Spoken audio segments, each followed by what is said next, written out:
Hi everyone, welcome back.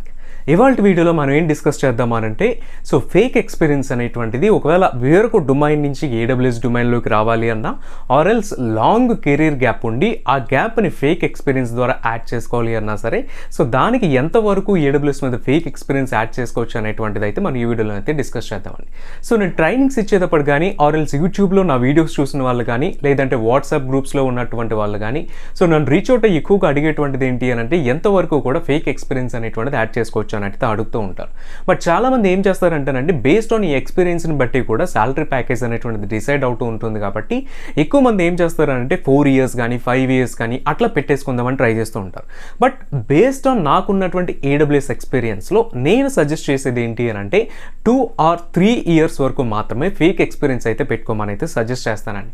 ఎందుకని only 2-3 years వరకు మాత్రమే నేను చెప్తున్నాను అంటే మీరు నెంబర్ ఆఫ్ ఇయర్స్ మీరు ఇంక్రీజ్ చేసేటప్పటికి మీ నుంచి ఎక్స్పెక్టేషన్ అనేటువంటిది పెరిగిపోతుందండి.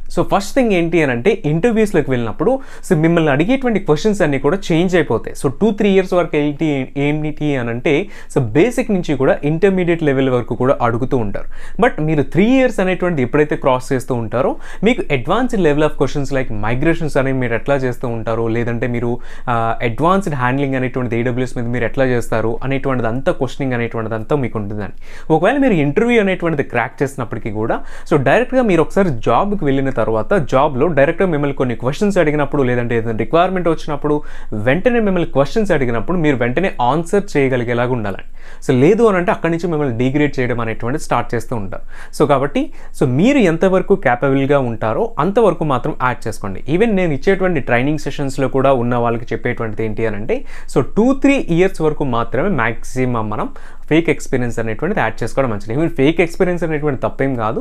చాలామంది చేస్తూ ఉంటారు కాబట్టి అది కూడా మనం చేయొచ్చు, కాకపోతే జెన్యూన్గా చేస్తే మంచిది. ఎందుకంటే ఇప్పుడు ఫర్ ఎగ్జాంపుల్ నా దగ్గర కోర్స్ తీసుకుంటే ఏమవుతుంది అని అంటే మీకు ఒక అవుట్ ఆఫ్ ఈ 45 సెషన్స్లో 2-3 years ఆఫ్ AWS ఇంజనీర్ కానీ వాళ్ళకి ఏ విధమైన practical experience real time experience ఉంటుందో అదే టైప్ ఆఫ్ ఎక్స్పీరియన్స్ అనేటువంటిది మీకు కూడా విత్ ఇన్ 45 daysలోనైతే మీకు అయితే వస్తుందండి 2-3 years ఆఫ్ AWS ఎక్స్పీరియన్స్ అయితే. లేదు వేరొక చోట కోర్స్ తీసుకున్నప్పటికీ కూడా అక్కడ కూడా అట్లా 2-3 years ఆఫ్ ఎక్స్పీరియన్స్ వచ్చేలాగానే మీరు హ్యాండ్స్ ఆన్ ఇవన్నీ కూడా నేర్చుకోండి. అప్పుడు మాత్రమే 2-3 yearsకి అయితే పాసిబిలిటీ ఉంటుంది. లేదు దీనిని మీరు ఇంకా ఇంక్రీజ్ చేయాలి, కెరీర్ గ్యాప్ అనేటువంటి మీరు ఇంకా కూడా యాడ్ చేయాలి అనుకుంటుంటే కనుక మీరేం చేస్తారంటే AWS మటుకు 2-3 years మాత్రం పెట్టుకొని AWSకి ముందున్నటువంటి ఎక్స్పీరియన్స్ వచ్చేసి ఏ టెస్టింగ్ ఎక్స్పీరియన్సో లేకపోతే ఐటీలో ఉన్నటువంటి రియల్ టైం వేరొక డొమైన్స్ ఎక్స్పీరియన్స్ మీరు అయితే యాడ్ చేసుకొని అట్లా 4 years 5 years అట్లా చేసుకోవడం అయితే మంచిదండి. బట్ AWSకి వచ్చేసరికి మాత్రం 2-3 years కంటే ఎక్కువగా కూడా ఫేక్ ఎక్స్పీరియన్స్ అయితే దాటుతాను. దానివల్ల ఏమవుతుంది అని అంటే మీకు డిఫికల్టీ అనేటువంటిది పెరుగుతుంది, మీ నుంచి ఎక్స్పెక్టేషన్ అనేటువంటిది కూడా పెరుగుతుంది అనమాట. That's all for this video. This is Rakesh Taninki signing off. See you in the next video.